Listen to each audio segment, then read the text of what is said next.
Welcome to the Rim Break Rodeo. We hope this video helps. In this video, I will explain how to use a public IP address.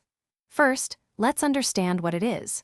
Your public IP is like your home street address on the internet, uniquely identifying your network to the outside world. It's essential for any internet communication, allowing data to find its way to and from your devices. Your Internet Service Provider, or ISP, assigns this address to your router. Next, let's find your public IP.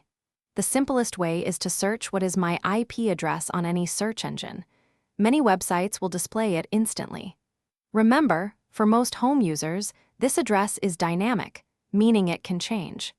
If you need a consistent address for specific services, you might consider a static IP from your ISP, though this often incurs an additional fee. Now, let's explore how you might use it. A public IP is crucial for remote access, letting you connect to devices on your home network from anywhere. For example, you could access a security camera feed or a personal media server. To enable this, you'll need to configure port forwarding on your router, directing specific incoming traffic to the correct internal device. Finally, let's discuss security and best practices. When using your public IP for services, only open the ports absolutely necessary.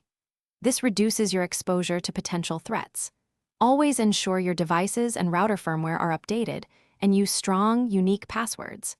For an extra layer of privacy and security, especially when accessing public Wi-Fi, consider using a virtual private network or VPN. Thanks for watching. Consider subscribing if we helped you.